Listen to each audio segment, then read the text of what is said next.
All right, ladies and gentlemen, boys and girls, welcome back to the Boca Podcast. I'm your host, Nathan Holritz, and it is good to be back with you today.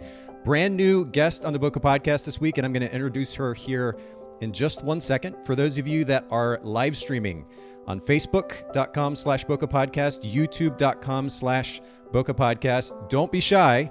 It's time to ask lots of questions today. Comment your thoughts, your struggles when it comes to this topic of pricing that we're going to get into. And our guest, Dr. Colvin, is going to be shedding some really great insight, actually. I'm pretty stoked about this conversation. So we'll get to that here in just a second. For those of you that are not live streaming, you're listening to the audio version of this after the fact, come join us sometime. YouTube.com/Boca Podcast. You can subscribe, turn on notifications, and be part of the conversation. That's the benefit of these live streams. You get to engage with our guests, ask questions, and learn even more that way. So don't be shy. Come hang out with us. And then just one last note here before we get started. As I promised you all, I guess we started this back, August, September of last year. It's been a number of months now. But I told you before every podcast episode, I'd make a donation to Charity Water, charitywater.org. This happens to be the organization that I donate to. But whether it's an organization like this, national, international, or just your local community, look for opportunities to give back. It's something, especially as we go into a brand new year, that we should all be doing. So I just want to encourage you with that little bit. All right, enough of the introduction, enough of the monologue. It's time to introduce our brand new guest for today. And Dr. Tomaiya Colvin is here with me. Tomaiya, I'm so used to having conversations with you where I just call you Tomaiya, but I have to make sure we give you that title. It's a good title. It's a great title. Thank you. Yeah. Well, we were chatting for a few minutes before we got started. It's fun just to kind of compare notes on life. You know, there's photography business, right, and that's great. Life is kind of crazy. You and I have actually known each other, speaking of life, for a number of years, but I'm genuinely excited actually to have you on the show today and finally get to connect this way. So thank you for doing this. You are welcome. Thank you for inviting me and making me sit down and say, okay, I'm coming. Well, yeah, we have been trying to make it happen for a little bit, but I think the timing, honestly, is kind of perfect. And I want to preface our conversation today. I didn't say this to you before we started. I want to preface this conversation by just encouraging you with something. One of my favorite things about you is that you call it as it is. You just say it as it is. And I know that you, like, at times you kind of soften the blow a little bit. You know how to do that. But I'm very similar. So let's not hold back today. Let's not filter. I think it makes the conversation more interesting. Feel free to go where you will.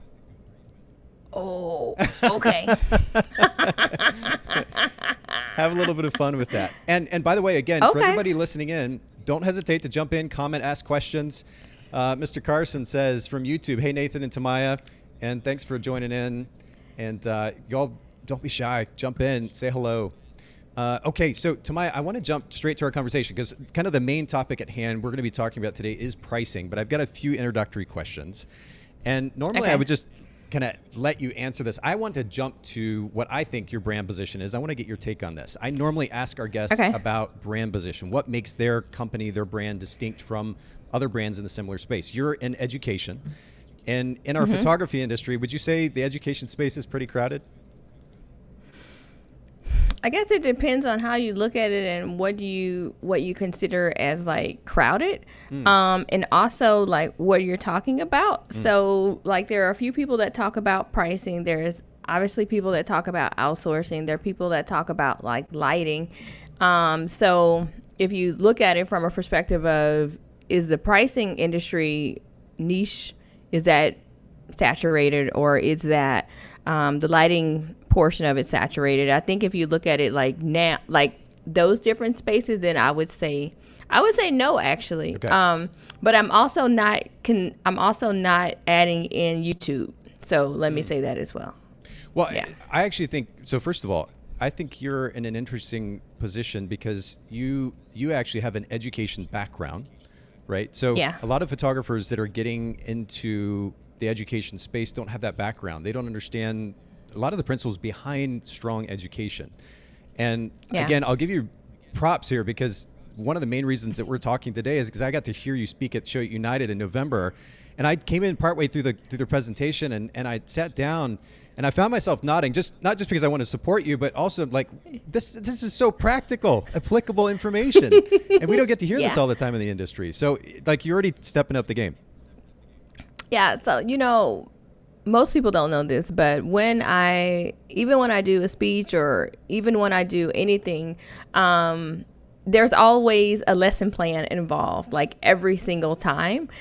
And that's from teaching. And so it's always broken down literally like for a sixth or seventh or eighth grade student to understand. So not to say like I'm dumbing it down, but just to say that, I try to make it applicable and easy to understand for anybody who's listening. I don't so that it doesn't have to be hard and it doesn't have to be intimidating. Oh, we lost you. Are you still there? You froze up a little bit. I'm here. Oh, you're back. Okay. Here we am. lost you there for just a second. And let me make sure there's nothing on my end that might be eating bandwidth up, and double check on your end if you will too. We'll just make sure here so I don't lose you. Okay. And in the meantime, as you're doing that, we've got a bunch of people chiming in. Alana says, hi, family. She's on YouTube. And Brennan on Facebook says, hey, Nathan and Tomaiya, saying hello. Lejeune, hey, Lejeune. She says hi from Facebook. And Renee's waving in as well. Bridget is saying, hey, y'all. And Taylor is saying, hey, Nathan and Dr. Colvin. Hey. You get that official title, Dr. Colvin. Hi, Kat friends. saying, Dr. Colvin does teach us in a very simple and easy to follow plan. Absolutely agree. That's good. And Ashley says, hey, cousins. And Nathan. Thanks for the addition there. Love it. But Tomaiya, I actually want to go back to something that you said, because I think it's really important. You said you're not trying to dumb it down like you're talking down to somebody. It's about simplification. And I think that's really important in education, that we're able to communicate with less words in a way that's easier to understand. Yeah. And you don't have to like approach. I mean, there are spaces where obviously like, you come in with a thesis and such. But I think there are other spaces in the industry where you come in with just the numbers and just making it make sense. Like, because like, even for me, I am very intimidated when it comes to like spreadsheets and numbers and like, oh shit, I just want to go shopping. You know what I'm saying? Like, I don't want to, I don't want to do all the rest of this. You know what I'm saying? So I think that other people kind of come at it with like the same idea that, just show me how much I can spend, how much I need to make, how much I need to save, and don't make it hard and don't make it so difficult. So that's kind of how I approach it. And I think it works for people that are like me, that are, intimidated by income, because especially if you've been broke before. Like, if you've been broke before, like sometimes like, even if I have money in the account, I still be like, when I look at the checking account, right? So, I think the same idea there is like, sometimes it's scary, like, oh shit, let me see if I'm have enough today, like, oh, even if I, even if I have money, I still be at the register like, let me see, so yeah, so I don't want anybody else to feel that way as well. So I try to approach it from a space where if you're not making what you want to make now, or maybe you don't have enough to invest, well, let's I don't want to talk down to you and make you feel bad about the situation that you're in. I want to help you out of that situation as best as possible. That totally makes sense. Okay, so this is so good, but before we keep going, Tomaiya, you're freezing up and breaking up just a little bit.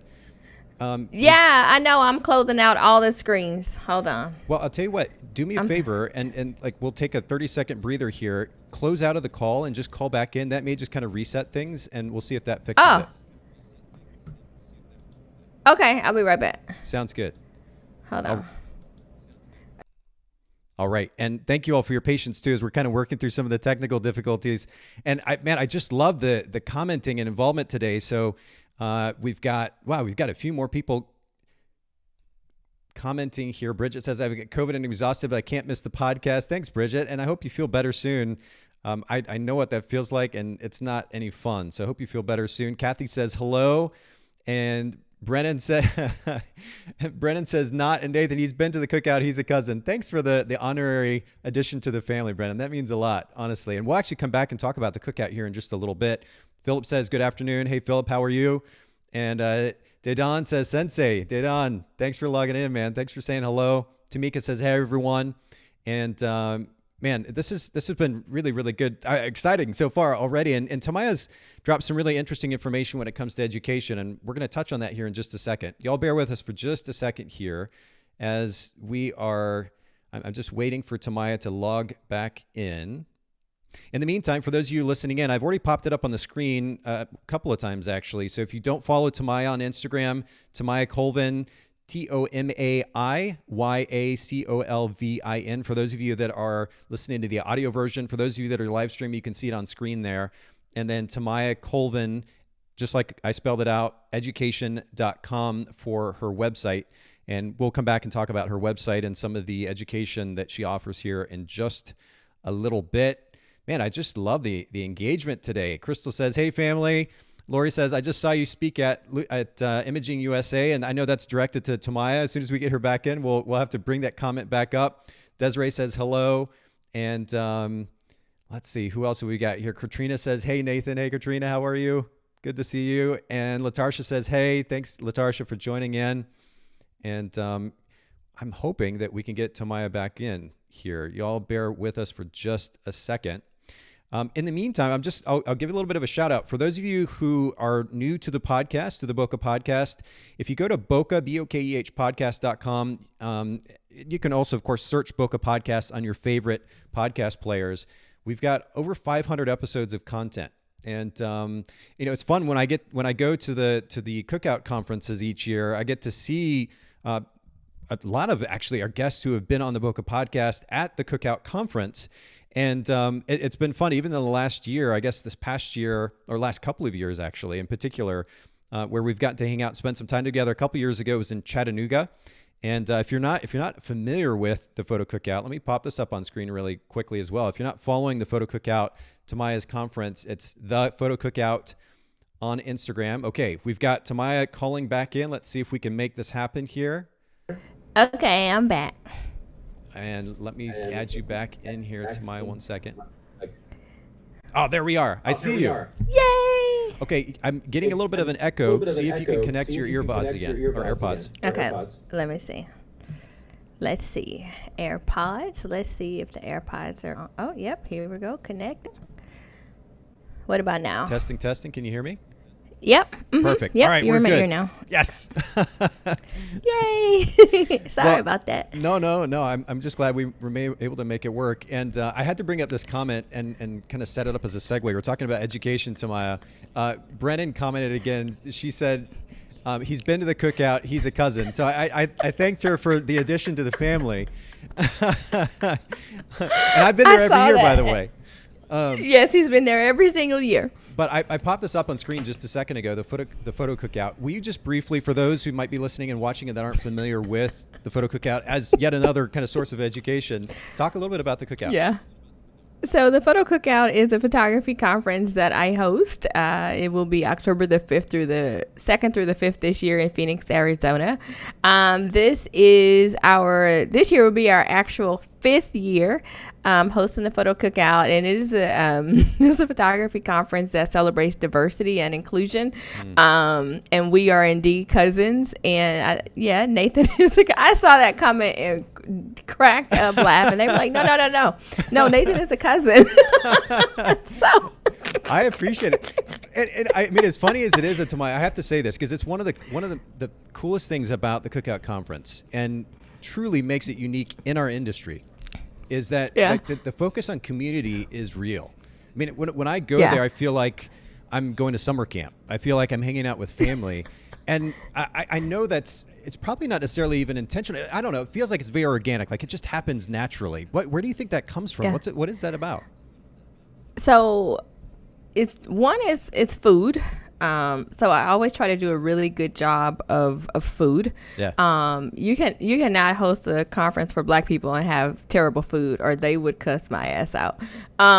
So that's the first thing. There's food. Okay. There's a good DJ as well. For sure. I make sure that You know, I make sure the music is good. And we have a playlist, and, you know, we do all the things. And then I put things in place for people to have like genuine connection. So like you will notice, like during the lunchtime, especially like as a vendor, then I give a little bit of extra time where people can actually mingle. And I know that's a small detail, but like having mingle time or places where people can have like authentic conversations. And then I also have like conversations with the speakers, like, you know, nobody here is like a rock star, or, you know, like whatever your ego is, like put that to the side, because that's not really how we operate around here. And I think everybody comes there with the idea to really connect and be helpful to each other more than anything else. So, you know, there's conversations, you know, they go out and they have a good time. And I think that more than anything else, and obviously like we have great education, no lie, like we have amazing instructors. But I think that the thing that holds the entire piece together is the community. Like that's more than anything else. And then, you know, me as a teacher, you know, I believe in taking them on field trips. And, you know, just going on a field trip. So like last time we went to Disney. The year before that, where did we go? On the mountains, somewhere. Right Took here. them. We went to Chattanooga. We went there, and then the year before that, you sponsored us going down to Bourbon Street. We won't ever do that again. Drop the conference off on Bourbon Street. So good. Nobody came to class the next morning on time. Yeah. But But we had fun the night before. Oh man, did y'all have so much fun? Yeah. But that's the beauty of it, right? Of saying, okay, we're gonna have a good time, but that's when those connections are made. So connections aren't made necessarily sitting in a classroom next to someone. Connections are made when you're walking down Bourbon Street at 4 a.m. You know, like, okay, don't wake Dr. T up. Right. You know, or what do you think about this lighting? Or, you know, just the most impromptu situations and conversations, and being able to ask those questions that you want to know the answer to without feeling like nobody, I can't ask that question, right? Because if you're just right somewhere and there's a ring light right here, somebody has an ice light there, or there's, you know, somebody shooting, then you just walk up and just join the conversation and just ask. And I think that's more important than anything else. Like that's where the connections are made. Well, and I'm going to pull this up really quick, and I promise we're going to go to the next question here in just a second. But on your profile on Instagram, and for anybody who's not following Dr. Tomaiya Colvin, it's Tomaiya Colvin, Tomayia Colvin, Colvin on Instagram. We'll link to it in the show notes at bokehpodcast.com. But you say in your profile there, I create educational platforms, and the key phrase here, safe spaces for Black photographers and photographers of color. And I think that is the key, because a lot of times, especially for photographers that are new to the space, to the photography industry, there is some level of intimidation going into an industry that they're not familiar with, and terms they're not familiar with, and all these quote unquote celebrities, which I think has kind of gotten hilarious at this point, like that notion in the photography industry that we have celebrities. And instead, being able to just speak to somebody face to face, to meet, to have conversation, it makes everything so much more accessible.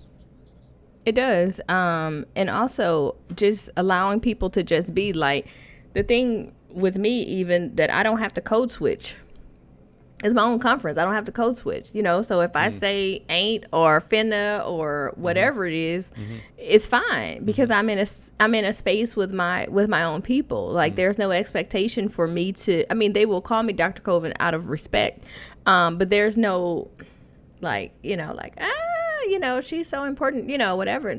Like, it doesn't exist. And allowing people in the space to just be is so important. And also, like, the number of people that come to the cookout on scholarship hosted by other people is the most beautiful and remarkable thing that you could ever experience. Like, there will never be a time where you come to the cookout and you have no money and you can't eat, because as a community, we're going to always make sure you have somewhere to stay and that you have something to eat. And that's at all times. And I can't say I know another conference that will cater to the attendees as such. Well, I'll just add this quick note and then we will keep going. But you say that in a way that's very matter of fact. And I have to say, having been at the conference, when you get up on stage and just mention that, you don't do it broadcasting and trying to make a statement that we put on this great. It's very soft spoken and matter of fact, and you just talk about how you are enabling photographers to come who couldn't necessarily afford to do so. And I think your heart is just wonderful in that, and it's an example too for our industry at large. So thank you for that. And as Quentin would say, if you're not at the photo cookout, you're in the wrong place. And I would agree, Quentin. Definitely one of the best conferences in our industry. So yeah, major shout out to you for that. I know it's been a lot of hard work, but you've accomplished a lot of great things through that. Let me keep going though, and we'll transition back to just running a business in general here. You've run a photography business. You've been in the education space. What would you say is one of the most important principles that drives your ability to provide a great customer experience? I think from an education standpoint or from a photographer standpoint, I think from an education standpoint, this is just going to be what it is, that investing in things and not getting my money's worth, or getting like a smoke and mirror situation, where I think I'm getting this, and I think we've all experienced like, okay, I'm buying this download, I'm buying this, and you open it up and you're like, what the hell is this? You know what I'm saying? Like, did I just spend $200 on a Google spreadsheet or a Google document? You know what I'm saying? Like, that didn't help me. And so always making sure that I'm providing something of value to people, and making sure that I provide something that I would give to myself. So there's like, even at the cookout, there's nothing ever on the menu that I wouldn't personally eat. There's never going to be a vendor that I would not personally use, period. So I think that approaching it from that standpoint, I think it makes a huge difference. Yeah, that's interesting. You were talking about downloading something that's not valuable, and I think a lot about our education space in this industry at the moment. For some reason, and again, I want your very frank take on this, but for some reason, one of the most popular things to do, whether it's the topic of presentation or maybe a course of some kind, a lot of it centers around inspiration, for lack of a better word. Unfortunately, a lot of times it's a lot of fluff, and I have nothing. I mean, I'm a super emotional guy actually, so I like a bit of inspiration, but there's been a lot of kind of noise out there, shall I say, in that as well. Again, one of the reasons that I appreciated the practical nature of what you were teaching at Show It and the way that you were teaching it. What are your thoughts on that, and maybe a little bit better balance between the practical and the inspirational? Yeah, it's interesting that I had a conversation with my team. I don't know what day it is. Wednesday. Today's Wednesday. I had a meeting with them on yesterday, because we're hosting a pricing challenge at the beginning of February, right? And so the conversation that we had there was, and what I said to them was like, this is cool, like we do a pricing challenge and that's great. But I think the part that's missing in the industry is the how. Like, I can tell you all day, like, Tomaiya, raise your price. Like, oh, okay. Right. But how? The how part is the piece that's always missing. Like, you want me to raise my price, and that's great, but how do I raise my price, or how do I get new clients? And that's great. Like, you can give me fluff and bullshit all day long. Like, I get that. But at some point, you have to tell me, like, how do I grow my business? Like, what are the actionable steps that I need to take? Step 1, step 2, step 3, do this. In order for this business to actually grow and I make a profit, or whatever it is that you're trying to tell me to do, how do I do that? And then this is just from education.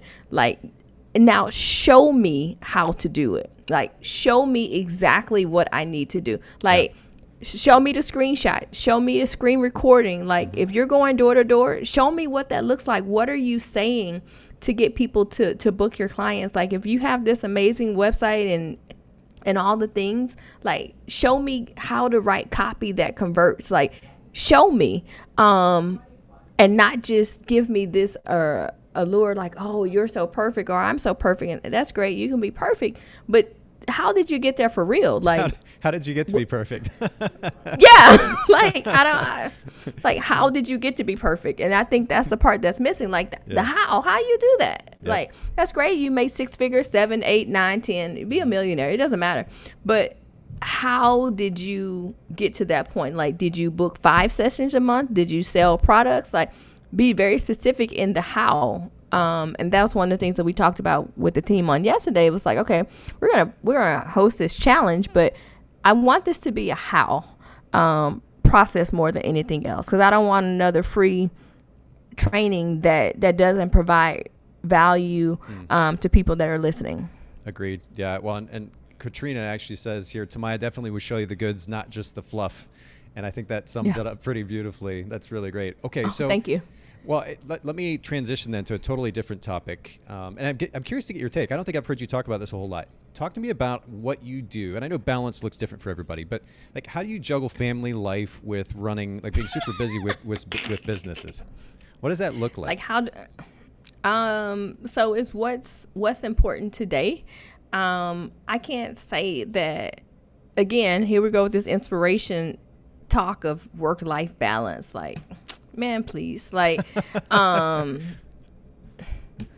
it's just what it is. You know what I'm saying? Like, okay, I have a sick kid at home, right? So what's most important to me today, right? So what's most important for me today was, one, making sure that he had his Tylenol, make sure he had his Tamiflu, make sure he had all of that stuff, right? And then saying, okay, buddy, I'm going to go to the office. I'm going to be there from my time, like 1:30 to 3. And then I will be back home to make sure that you take your medicine and that you're good to go.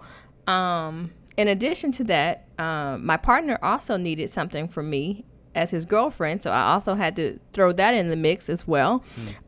So it's a matter of, okay, not necessarily like a priority, but what's the most that I can handle for today. And that's it. Like, there are some things that are just not going to get done today. I wanted more than anything, like, to have this beautiful podcast page, like, ready to go. It's there, but it's not everything that I would have liked it to be, because my partner needed something for his website. And I made that a priority this morning because he was trying to make a deadline. And I put myself on the back end of that. So it's just a matter of what I need, or what my family and my community needs at the moment. So like the people that I mentor, like somebody else needed help in our Ignite support group this morning. LeJune popped in. I saw the message. I couldn't get to that because I was dealing with, my kid, trying to make sure I get here on time and work out something for my partner. So somebody on the team popped in to help me. So I think that it's a matter of, one, having a strong community and not thinking that like everything is going to be perfect. Like it's not. Like in my real life, if I didn't have a sick kid, I perhaps would have came here with the lashes that I bought yesterday, so that I can look, cute and fancy. That's not how my life looked today. Sure. So the best I had for today was me showing up as my authentic self, me being present and me being here and me, saying, okay, Nate, hey, my kid is sick. I'm tired as hell. I ain't gonna be able to make it today. And saying, okay, you know what? I'm coming. I may not have on lashes. I may not, have, sparkle shirt on or anything like that. I have on clean clothes. You know what I'm saying? That's the best I have for today. Yeah. You know what I'm saying? Like, that's the best I have for today. Yeah. It's okay. I'm not being okay with it. So we're good. Yeah. Yeah. And just being okay. And I think, people walk around with this idea that, the top 9 squares on your Instagram, and that's what life is supposed to look like. And it's not. This is what I look like today. And I'm happy and I'm okay with it. Yeah. Like every day is not going to be lashes and sparkles. Sometimes it's going to be just showing up, and that's the best that you have for today is just showing up and being present for those people that you care about. You mentioned your team a couple of times, and I think this is a great segue to a question, just a kind of a general conversation about delegation. This could be somebody in-house, it could be at a third-party company, anywhere, but just the idea of delegation, because I'm super lucky the team that I have, and I know you would say the same thing. And we've shared a team. Yeah. Actually, we have. Yeah, that's true. That's really fun. So, but yeah. speak to this concept, because I know, different photographers being at different stages in their business, the idea of having a team of people isn't even a point of thought for them, but maybe they need a little bit of extra help and they need to delegate something, even if it's a small task. How should photographers begin to think about that concept of delegation? What does that look like? So I think for me, it's like what I don't like, and that's bad. Like what I don't like and what I don't want to do. Two things I'm not gonna do, Nathan. I'm not gonna edit photos. Everybody in my life knows I'm not editing photos. Like I don't give a damn how much you pay. I'm not. I'm not. I have other things to do. And then now I'm outsourcing my laundry. That's new this week. Loving it, by the way, because my clothes would stay in baskets for 18 days, right? Goodness, and I would stay packed for WPPI until the next conference. So just those small things of saying, okay, what are the things that I don't like? What are the things that somebody else can do for me? And I know, like, we have this conversation, like, well, nobody can edit like me. Man, please. Like, people can edit for you. Like, yeah. They really can. Your client's not going to know, like, really. Or as long as my clothes get washed and folded, no, you just want to know that I'm here in clean clothes. It didn't matter, like, how I got to this point. Right. And I think that's what's most important. Like you sent me the information. I sent it to my team in order for it to get posted on Instagram. I did not personally make that graphic. I did not actually make the post this morning. I reshared and they knew where I was going. But there is something, I didn't have to be there in order for that to happen. And I think that sometimes, like, the delegation part comes with obviously, like, trusting other people to get things done. Was it the graphic that I would have used? I probably would have used the one you sent, but she didn't have that at the time, so she made one. So, like, being okay with life not being perfect. Like, I got here on time, Yeah. Well, and Paula says on YouTube, thank you for being so real, seriously, so refreshing. And I think that transparency is a really big deal. But I think at the same time, too, being super proactive in surrounding ourselves with the right people that enable us to be able to be present in the moment, as you're talking about. And even sole proprietors, individual photographers who are even just getting started in business have the ability to do that. I mean, literally, if you make a list of the things that you do every single day and Google that, you can either find... It's too much. Well, it's too much, number one, but then you can find a piece of software or service that'll help you with that stuff, and you can start to save time. So I think every photographer should at least start to consider that a little bit.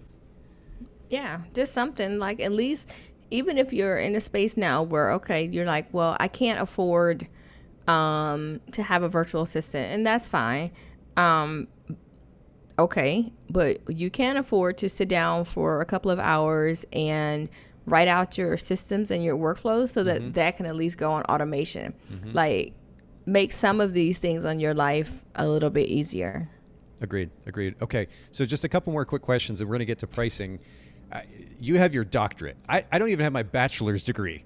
I can only imagine how much reading you've had to do to get to the place that you're at. So this naturally sets us up for a question, too, about a favorite book, whether it's a self-help book or a business book or something comparable. Is there one that comes to mind that you would want to recommend to the audience? Let me show it to you. Hold on. So. All right, this is great. We got live show and tell. I know, right? So this is wait, over here, let me go. So this is one of my favorite ones, Who've Moved My Cheese. And so you can tell me in the comments or in the chat if you've read this book. But Who Moved My Cheese is all about, like, either you gonna stay in the same place or you not. And I think that's a conversation that some of the people listening need to have a real come to Jesus moment with. Like, if you stay in the same space that you are today, expecting different results, then it's not going to happen for you. And I think it's so simple. It's like maybe like a 2-hour read, if that. Very simple. Very, very simple, but it gets there to the point of, you're going to have to make some changes. And if you don't, then you're going to be stagnant. Yeah, and I've never actually had the opportunity to read that book, so I'm gonna have to grab that after we get done talking here. But I was just looking through something I do on a daily basis is review a certain set of values that I want to live by. Like these are the kind of the ideals that I strive for. It doesn't mean I'm going to live them perfectly every day. It's my goal, right? Like this is if I die, somebody says Nathan Holritz, oh, he was the guy that whatever, fill in the blank. And those fill in the blanks. One of those fill in the blanks for me. Oh, I'm echoing again. I got it. Okay, I got it now. Okay. Yeah. Okay. Am I still there? Oh, wait. Hold on. Wait. Let me reconnect that. Hold on. Oh, there we go. I'm back. Perfect. We're good. Okay, cool. All I was going to say is proactivity. The idea of consistently moving forward is something that I strive for. Growth is another one of those values that I strive for. But I have to say it's not always come natural for me. There was a certain time in my life where I was letting kind of everything overwhelm me and get to me, and I was stagnant and some would say depressed as well. And so I'm curious, is there something that you have, is there a principle or a couple of principles that you have kind of embraced that have enabled you to continue to move forward? Maybe something you learned from the book or just from personal experience? I think for me, I always want to be honest and ethical. I know that sounds really strange, but I always want to be, be someone, obviously, that people know is telling the truth, and someone that people can trust. And I think that if I do that, then I think I'm good. And just wake up in a space where, I'm going to do right by people, no matter what, just no matter what. Now, if you shoot at me too many times, I may indeed pick up a gun, shoot your ass back. But it's gonna be after a few times of me saying, okay, and as a matter of fact, as I am, my heart is very, very big and very soft and all the things. But just trying to be someone that people can trust and I don't know, more than anything else, just somebody that people can trust. Okay. Where does that come from? What's the motivation? From like personal experience in your life? Like what drives you to do that? I think it's kind of being that person or that mentor that I needed when I was starting photography. Yeah. And just giving people what I felt like I needed when I came into the industry and I had a hard time finding. Not necessarily somebody that was truthful, but someone who would just really support me and it not being attached to a dollar sign. And yeah, like whether you pay me or not, I still want you to have a great life, and I still want you to have a profitable business, even if you can't afford my mentorship or my programs or anything like that. Then I still want you. I still want the best for you. That makes sense. Well, let's use this as a segue then too. You talk about a profitable business, and we're going to get into this topic of pricing. I think in our industry, the topic a lot of times has been overcomplicated. Like photographers get, I think, distracted by any number of things around them and don't just look at the simple practical nature of what it means to establish pricing for themselves. And I already mentioned this, but for anybody who joined after the fact, I had the opportunity to attend your class at Show at United back in, I guess it was November.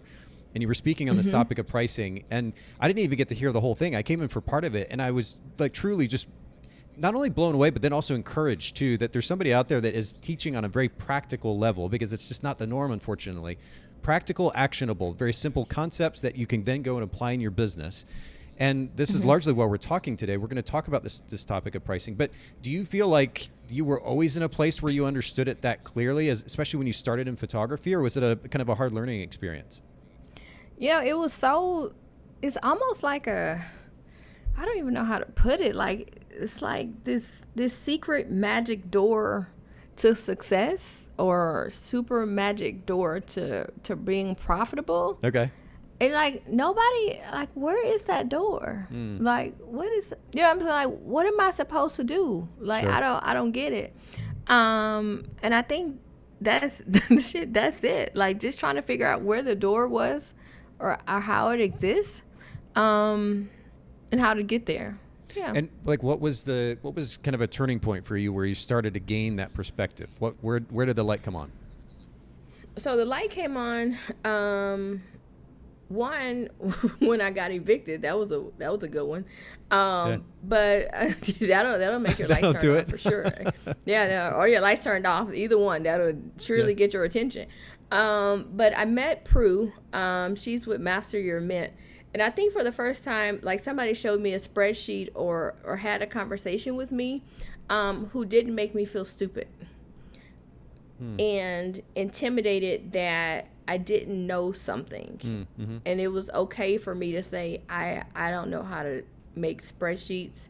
I don't know, like I know how to do like the Dave Ramsey situation. Like I knew how to do that-ish. But again, it was nobody like really doing that in real life. And I don't know how to explain that properly, but like it sounded like really good to be like, oh, I'm so good with money. Again, how are you good with money? How did you do that? And so I think that's kind of where it came from, just like being simple. And then once I figured out like, okay, if I do this pricing this way, then the results will yield this. Like, okay, if I charge this and I cover my expenses, then I will be able to pay the rent and I will be able to keep the lights on and I will be able to provide for my children. Yeah. Okay, so first of all, I can very much relate to you on I get this blank look in my eyes when I see a spreadsheet. In fact, one of our operations managers the other day is like, you got to get Excel. Like you got to download Excel. And I fought them for the longest time on even using a spreadsheet. Like I'm not a huge fan. It looks like Windows 1998 or something like that. It's just like why are we using this? It's 2022. Yeah, but regardless, I get that there's some significance to it. But I just say that because I'm not good with numbers. And in fact, if I were to go back in time, and I could do anything over when it came to running my photography business, and I shot weddings for about 10 years, it would be to learn numbers and learn how to manage numbers, because I'd have so much more money. Like I came from a family that didn't make a lot of money. Like my parents were in ministry, and so we just didn't have a lot of money. And so I started getting these checks as a wedding photographer for $500 and then $1,000 and $2,000 and more. I had no idea what to do with it, and then like paying sales tax on top of that and trying to figure that out I had no clue. So a certain amount of financial literacy, and it's not even like super complicated, just the basic financial literacy is so important. It can really set us up. And for that matter, it can set our minds at ease. Because I lived in this space for years and years where I was just constantly freaked out about, like you were talking about, like not having enough money in the bank. And that's just not a great space to be in. So so many different directions we could go here. Why do you think, first of all, that the conversation about pricing has been complicated? What has led to that? I think that I know for me, in my household, like, I don't know, like Black people don't talk about money. It's like a secret. Like how much money you have is a secret. Or, we got money under the mattress, like that's a savings account. And nobody really had a real honest, if I could be completely transparent, conversation about money. Like we just didn't have that conversation. We've never had that conversation. If you ask me now, if I ask my grandma, like, you just don't talk about money. And because of that, there is a lack of literacy, period, about like how to manage a checkbook or how to. Did you say manage a checkbook? This is 2022, right? I'm just saying, but you still didn't know. Yeah, like I still didn't know like how to manage a checkbook or how to do anything like when it came to that. So like even if we go like to the point of like building credit or getting business credit, like like again, these are myth busting situations where nobody tells you like kind of like what to do. And so so that's kind of my idea there of kind of like removing the veil of the stigma of not knowing, and people being in a space where they can actually feel comfortable enough to say, hey, I don't have it or I don't understand it, and breaking it down as simple enough to say that, okay, if you do this, then we can do that. Yeah, that makes sense, though. I hadn't really thought about it that way before, but my dad, I guess the extent of conversation around money was a lot, he was talking about tithing, so we give 10% to the church, and there was a little bit of conversation about saving money, save another 10%. But that was kind of it. Like they didn't really talk about how much money they made. At one point I saw his check and I was blown away because I had no idea how little he was actually making. I saw a check that he was getting from a school where he was teaching. But they didn't really talk about that a lot. So that's probably why I lacked context as well. That makes a lot of sense. What can we do then, do you think, to kind of change that narrative for the photography industry so that more photographers start to gain some type of literacy around finance? And by the way, again, I say this from not only personal experience, lacking that perspective, but even still, I feel like I'm learning so much right now, and I've been in the photography industry for 20 years. How can we improve that? So I think that, one, we have to be honest about the numbers that we make in real life. And so I think that when we talk about money and we talk about pricing, right, that I think people say that, hey, I made a 5,000 wedding. I booked a wedding for 5,000. I booked a wedding for 10,000, or I booked a wedding for 15,000, and that's great. Sure. But also tell me that you booked a wedding yesterday for 1,500 too. Tell me that. Tell me that you booked one for 2,500, or someone called you yesterday and you needed to make your financial goals and you took a wedding for 3,000. Like, be honest with the conversation to say that I'm not making, or every wedding that I book is not a $10,000 wedding, or every client that I have is not a $5,000. I saw somebody post a check in another group last week for like $17,000. Whoa. Right. Okay. Like that's norm or something, right? Like, come on now. You know what I'm saying? Like, well, I guess but it also creates tell me, a sense of inaccessibility, right? Like $17,000, I can never get there. And so people just kind of tend to shut down when they're overwhelmed by that idea. So making it more accessible in that way, is that what you're talking about? Yeah. Or just saying that, hey, you know what? Tell me that you made 17,000 or 20,000 on that session, but also tell me that you booked a $200 session, you booked a $500 session, somebody didn't come. Tell me that you lost their memory card. Tell me that one client disputed their charge after they got their images. Tell me all of it, and not just tell me the highlight reel that you want me to see. Tell me all of it, and tell me it took me 75 years to get to this $20,000 session. You know what I'm saying? Like, don't come out and be like, well, you know, I made 17,000 or I made 20,000, and that's awesome. But tell me, damn it, it took me 5 years to get here. Tell me that year 1 I did this, year 2 I did this, year 3 I did that, so that I know that if I'm in year 1, that 20,000 for a session is obtainable, but I may have a little way to go. Don't have me sitting in the seat next to you thinking, well, hell, I didn't get a $20,000 session and now I'm not feeling good enough. No, you didn't start off at 20,000. You might have started out at $20. Just keep it real. It's so true. Yeah, and Prudy actually said, thanks for jumping in, Prudy. She said, money is so incredibly vulnerable. Comparison complicates it, and that's really true. I actually, we have to share horror stories here, Tomaiya. So my first wedding, $350, and I shot like 10 rolls of film because it was back in the film days. So $350. I lost money because I spent $250 just on getting film developed. On the right? film. Yeah.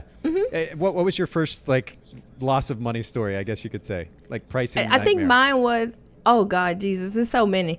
I think there's so many. I think the first one was, I think I charged somebody $25 for a session, and I was trying to learn bokeh and shoot in manual, and so coincidental for the name of this podcast. And came out of that, all of the images were blurry. Like, I could not get an image in focus, like, to save my life. Like, I was like, oh my gosh, I had to go back to shooting auto, just so that I can get that image in focus, because it was trash. And luckily it was a friend, so, you know, it was cash transaction, so they couldn't dispute the charge. But I am pretty sure that if I would have charged them with an invoice, I am pretty sure that one would have came back. Dispute. Lejeune says $150 with 15 digitals, all images for $200. Yeah, I'm sure we have all kinds of stories to share. But I want to kind of follow this tangent for just a second, because I think this is an important conversation. I want to get your take on this too, Tomaiya. We talk a lot. Oh, and now I'm frozen up. Can you see me? Let me come back in. Looks like I'm still frozen. You're frozen. Let's see. Give me just 1 second, everybody. Can you hear me, Tomaiya? I can hear you fine. You're just frozen.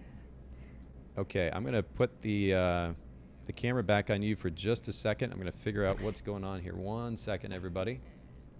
Okay. So friends that are listening, what are some of your horror stories that are listening live? What are some of the situations? What did you charge when you first started? Like, go ahead and tell the truth. What did yours really look like for real?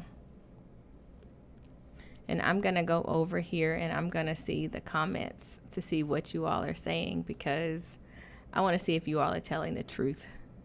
Let me see. Let me go check it out. Okay, let's see. All right. Oh, somebody did their first 3 weddings for free. Let's see.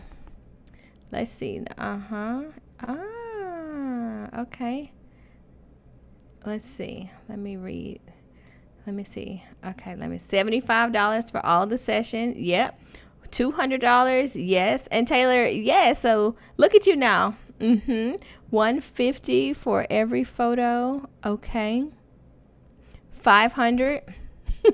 $50 Christmas minis. They got all the images. Oh man, they came up. Okay. Let's see. I might have charged $35. Okay. Free and a plate. Wow. Oh my goodness. Oh man. All right, I'm back. Can you hear me okay?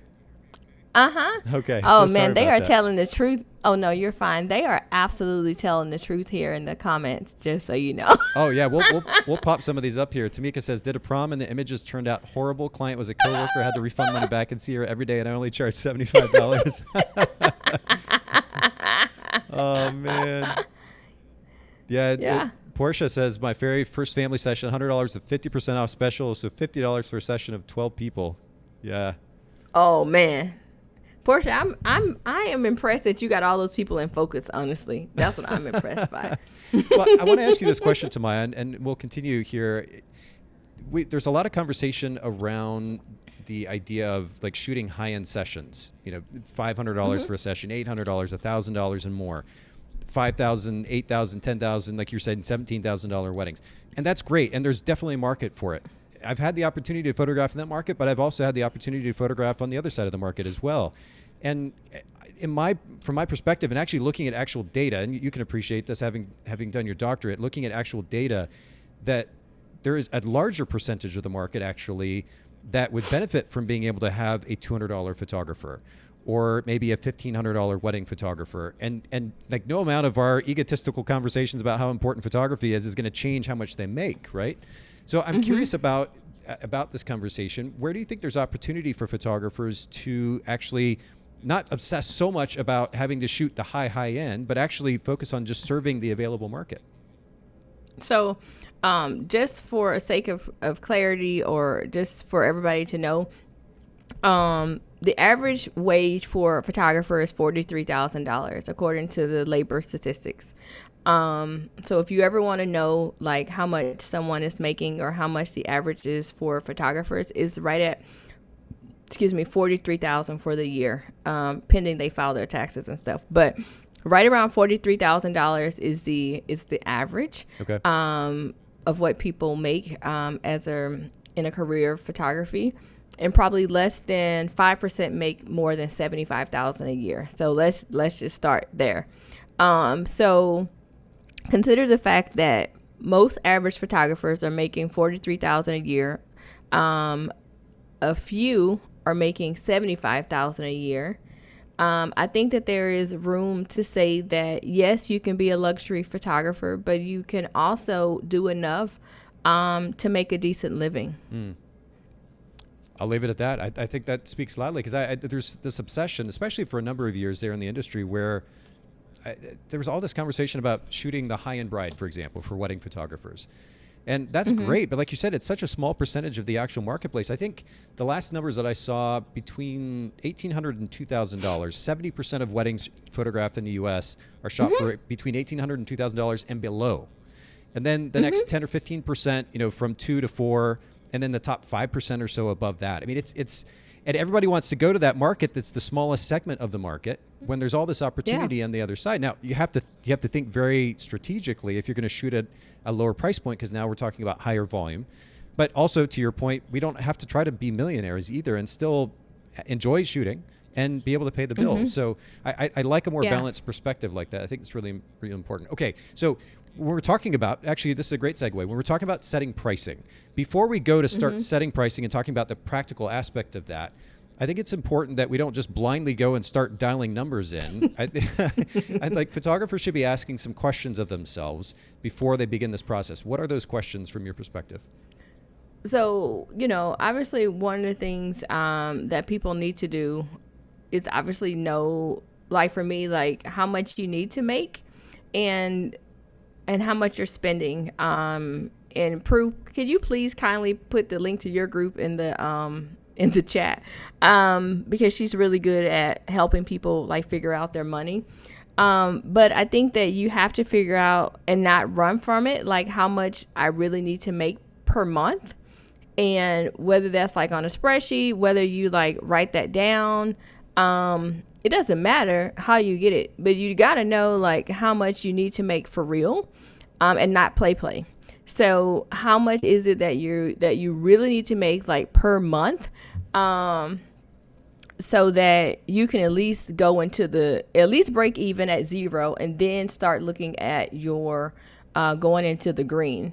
So first come out of the red, like know how much you need to make. And then the second thing is that how much are you spending on your business? Like for real, like for real, like not being at the trade show, like spending all the money.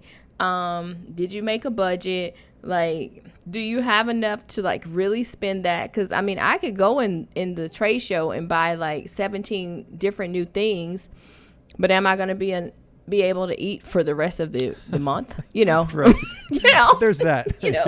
There's, it's just a small thing of eating. Yeah. So, just knowing that and then knowing like, okay, well, how much do I need to make or how much I want to make? And, I think then that's when you have that honest conversation about pricing. Like, okay, it's great to have a 20,000 wedding. That's cool. But how much do you really need to make to like walk out the door every day, like to have just a normal business, like making, I don't know, 45, 50, 60, 80,000 a year, etc. Like, what does that number really look like for you? And I think in order for you to figure that out, you need to know how much your household you need to make for real. Like if you're doing this for real, how much you're spending, add those up and say, okay, if I want to make, 30,000 a year, etc., then this is how much I need to charge. That's and it's funny, as simplistic as that may seem to some, I sure didn't think that way. Like when we started trying to figure out what we were going to charge as wedding photographers, it was just like come up with a random number. I'll look around, see what other people are charging, and this number sounds good. I'll just start with that. Or a lot of the conversation these days around pricing revolves around how people feel about themselves, and they let their insecurities play into the conversation, and that's irrelevant, frankly. At the end of the day, regardless of your insecurities, you have to make a certain amount of money to pay your bills. And that's actually where we need to start. And it's super practical and it's super straightforward. And now it takes a lot of the guessing and the question asking out of the game. In fact, it takes, fortunately for us, it takes the need as well for like focusing so much on how we feel about ourselves. And it's just, here are some black and white numbers. This is how much I need to pay my bills each month. And let's just start with that. If I have to do that, now I've got something to actually reach for that's specific. Yeah, and so Taylor, thank you for mentioning. So, and that's why I created a free pricing calculator, and we'll make sure we have that in the show notes as well. But it's so simple for those of us that don't like numbers to like, this is how much I'm making, and then it just tells me like, okay, this is how much I should be charging.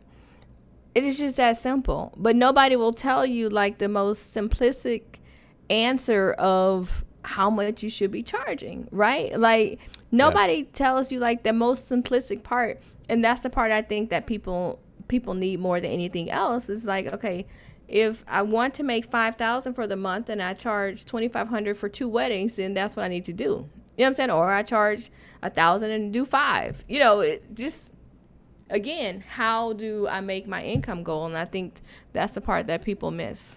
Yeah, Well, and again, if there's not a conversation, if there's not education there, I mean, honestly, as a 40, what am I now, 42, 43 years old, and the fact that I'm still figuring some of this stuff out for myself is a little bit embarrassing to admit at this stage of my life. But, the reality is, for the longest time, again, I didn't have the education growing up.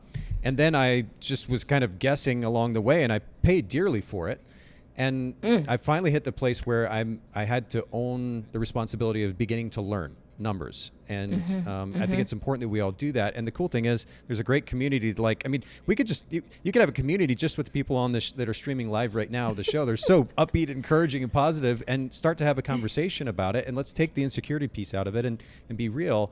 And I think that's important. You mentioned the cost of doing business calculator, and I popped it up on the screen here. And in fact, for everybody listening in, I'll just show you really quick. If you go to TomaiyaColvineducation.com, you can see this on screen. Click on free resources, and then go to pricing calculator, and you can get access to that. Of course, we'll link to that in the show notes as well at bokehpodcast.com. And Taylor says that CODB, the cost of doing business calculator, changed my whole life. And Brennan says that's so true. Insecurities are not bills, got to get paid, and it's very, very true. Okay, so that's a kind of a starting place. What questions do photographers need to be asking of themselves? And I'm taking notes here with a notebook. So we're talking about the like the nerd that I am, the needs that we have, right? We have certain needs, and maybe beyond that, if we even want to start saving a little bit, maybe there are the wants as well. But we have a number in mind that we want to try to get to each month, and that's a great starting place on just a very simple level.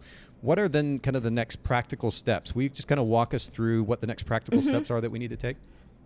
Yeah, so let's just say that... And come a little closer to the mic if you don't mind. Oh, yeah, no problem. So great. let's just say that, okay, so I want to go to Disney for my birthday. That's February 14th, Valentine's Day. Yes, okay. So let's just say I want to go to Disney, right? Okay, so I want to go to Disney. It is, let me see, less than a month. Okay, so, and I'm just going to say, let's just say I'm a portrait photographer and senior season is here. And if I want to go to Disney without a Disney season pass, my goodness, let's say I think I might need $3,000-ish, $3,000, because I'm definitely going to need a pair of ears, and I'm definitely going to need one of those ice creams that are at Disney. So... yeah. And then not only the fact of how much I need to pay to get in that joint, that's a whole nother conversation. But I figure out, okay, this is how much I need, like, for my bills to run. So let's say, I don't know, $4,000 a month for the bills. And then if I want to go to Disney, then I need to add on let's say $3,000 to go to Disney, right? So then that's $7,000 that I need to make for the month. For February at minimum, $7,000. And how am I going to get there? Again, we were talking about the how. So am I going to do mini sessions for Valentine's Day? Am I going to book like senior sessions? So let's just say today I got 2 inquiries this morning. So if I need to do $7,000 in 2 months, I got 2 inquiries this morning. 1, that means I need to convert them, and then 2, at minimum, I need to do $3,500 per session. How would I get there? So the first thing that I would do is that I would charge for my time to make sure that I'm covering the cost of me doing business. So I would take, I don't know, $350 out of that. So now I'm at, 35 minus $350 for my session fee. I'm at $3,150. So the best thing that I would do is that I would shoot probably like a 90-minute session, and I would present 60 images to the client at an in-person sale using Fundy software, right? So I would do that. I would go to shout out to Fundy.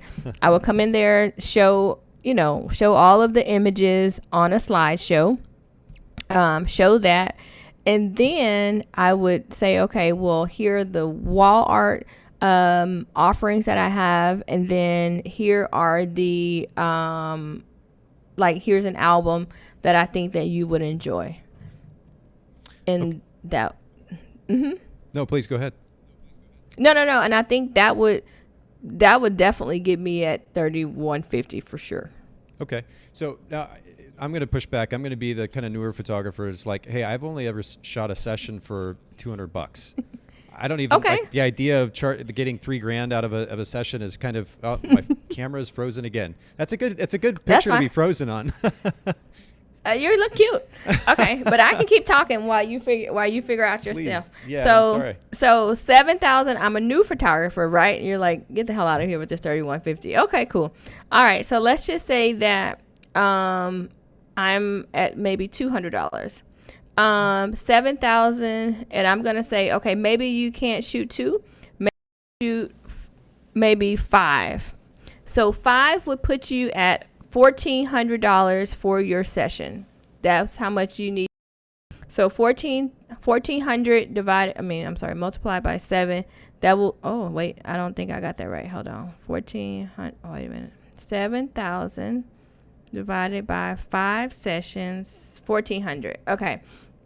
So in my session fee of maybe $200, so then I just need to come out with $1,200. So for my new babies that are listening who are saying, okay, Tomaiya, I need to make $1,200 from a session. I don't know what the hell to do. So first of all, I'm gonna give you a secret that if you text show me the money to the phone number that I'm gonna give, it will give you a sample price sheet. So I'm just give you that one for free, just because for today.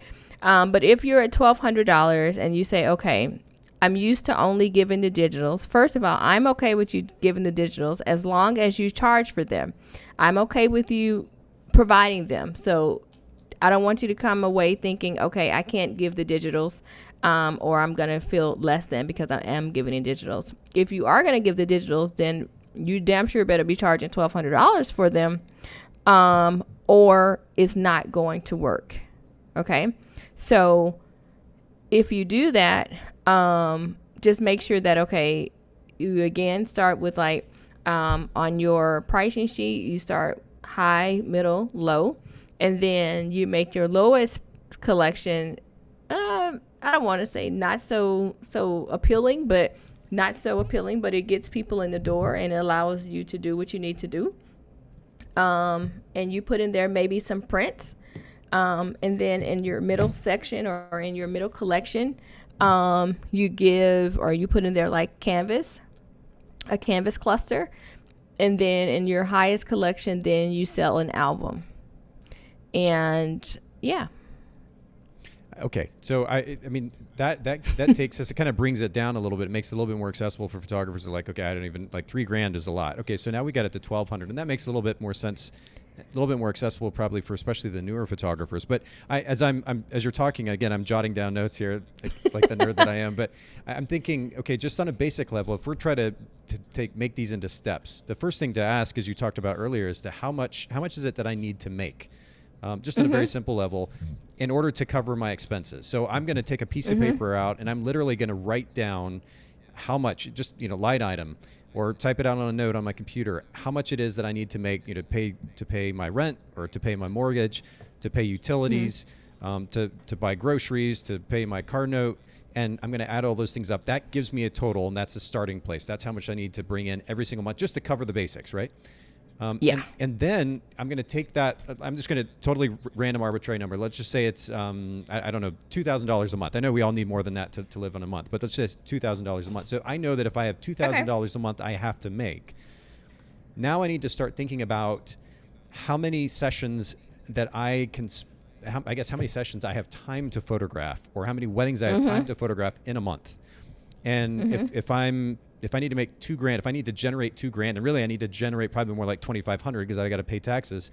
So if I need to generate $2,500 in a month and I have time to shoot 4 weddings in a month, now I know I need to shoot at least 6 weddings a month, right? If I'm just doing the math, or not even 6 weddings, I'm sorry, 4 weddings a month, but I need to charge $600 per wedding, right? Each wedding. Correct. Yeah. So that gets me close to that $2,500 mark. And then I know I can make extra by selling prints, but it's an album. And albums as well, as you talked about. So the only reason I give that as an example is I'm just trying to think about, for me, again, for the longest time, in fact, as a wedding photographer who was trying to make a living doing this, I wasn't thinking that practically. And it's maddening to think about when I look back on it now, how much opportunity I lost because I wasn't thinking about it that simply and that practically. And I missed out on a lot because of it. So I think keeping it that simple for our listeners and viewers, and even those who've been in business for a little while, like just put the brakes on a second. Stop talking about all these multi-$1,000 events or portrait sessions, whatever. And sorry, I think my hardware is overheating, and that's why it keeps freezing up here. It's okay. I'm freezing up again. Okay, I'll bring it back to you. But what I was saying is, I think that just on a very simple level, if we learn to start in that place, we can add on to that $2,000 a month goal, right? We can up the ante and take it to a much better place for the sake of putting extra money in savings, or maybe our expenses are actually more than $2,000 a month. We can up the ante there, but we have an initial price point that we're shooting for, and then we start to do the very simple math, which is how many sessions do I have time to shoot a month, or how many events can I shoot in a month, and then I just do the math. That number, just simple. That number times the amount to get to the total. Yeah, it's that simple. I like that. Yeah, it's that simple, and I think that if we keep it that simple, then I think that if you said, okay, just like you just wrote that down, right, and you just put that on your paper, I think if we presented that to photographers, I think people won't be so scared because it's simple. Fair enough. Okay. Well, before anything else breaks, I'm going to try to let's see if we can get. I think the camera's working for a couple of seconds here. And Daydon says, can that example sheet be sent to an email? Daydon, what I'm going to actually do is suggest what Tomaiya just mentioned, and I think actually was posted in the chat just a second ago. Yeah, Michael actually posted the link here. So it's tomaiyacolvineducation.com/pricing-calculator. What we just talked about is right there in front of you with this calculator. I saw Tomaiya actually pull it up during her presentation at Show It. So you all go to this link if you haven't already seen it, and take advantage of this resource. And then Tomaiya, again, before anything breaks here, can you just share briefly with our listeners, the audience? I know a lot of the audience, they're already huge fans of yours, but those that are not familiar with you, talk just briefly, if you will, about the education and the mentoring that you do offer, if you will. Yeah. So I have, if you're not in my Facebook group, so that's the first place you can come. You can come hang out with me every single day over there. So I'll put that link there as well.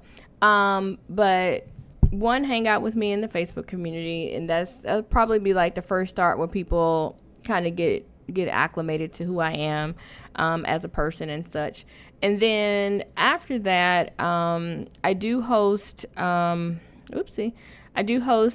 Momentum Mastermind, which is a 9-month mentorship program where we start from the ground up, from who is your ideal client, to your pricing, to your systems, to everything that you know. So that's where you're meeting with me every single week for 9 months to get you on the right path. And then for those people that are saying, okay, well, maybe $297 might be too much, I'm like, okay, cool.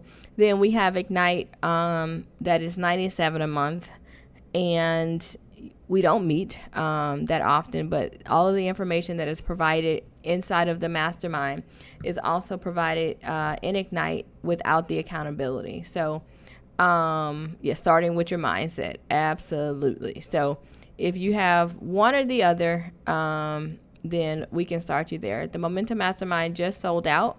That just opened in January, so that one is sold out, and Ignite will not be open until March. So, but we would love to have you when the time comes. So I think it's just a matter of saying, okay, if you're ready to invest, how much can you invest? Again, making sure that you have your budget lined out. Thinking about like today, like, okay, how much can I spend? What can I do? And then going from there. Fair enough. And I managed to jump back in without my fancy camera. I saw you. I saw it. It's okay. My little low res camera. But you popped this in the chat, Tomaiya, and it's text "Show me the money" to 833-562-0499. So for anybody who hasn't jotted that down already, go ahead and write that down. For those of you live streaming, of course, you can see that on the screen. Again, for those of you listening to the audio version, text "Show me the money," all one word, no spaces, to 833-562-0499. And I think Prudy summed up our conversation today brilliantly. She said, facing the numbers is a beautiful experience.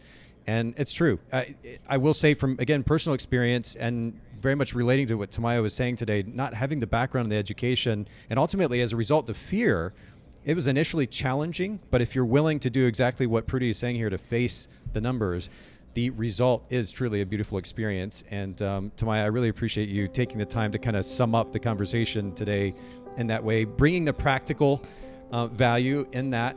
And we'll make sure to link to everything that you talked about today in the show notes, bokehpodcast.com.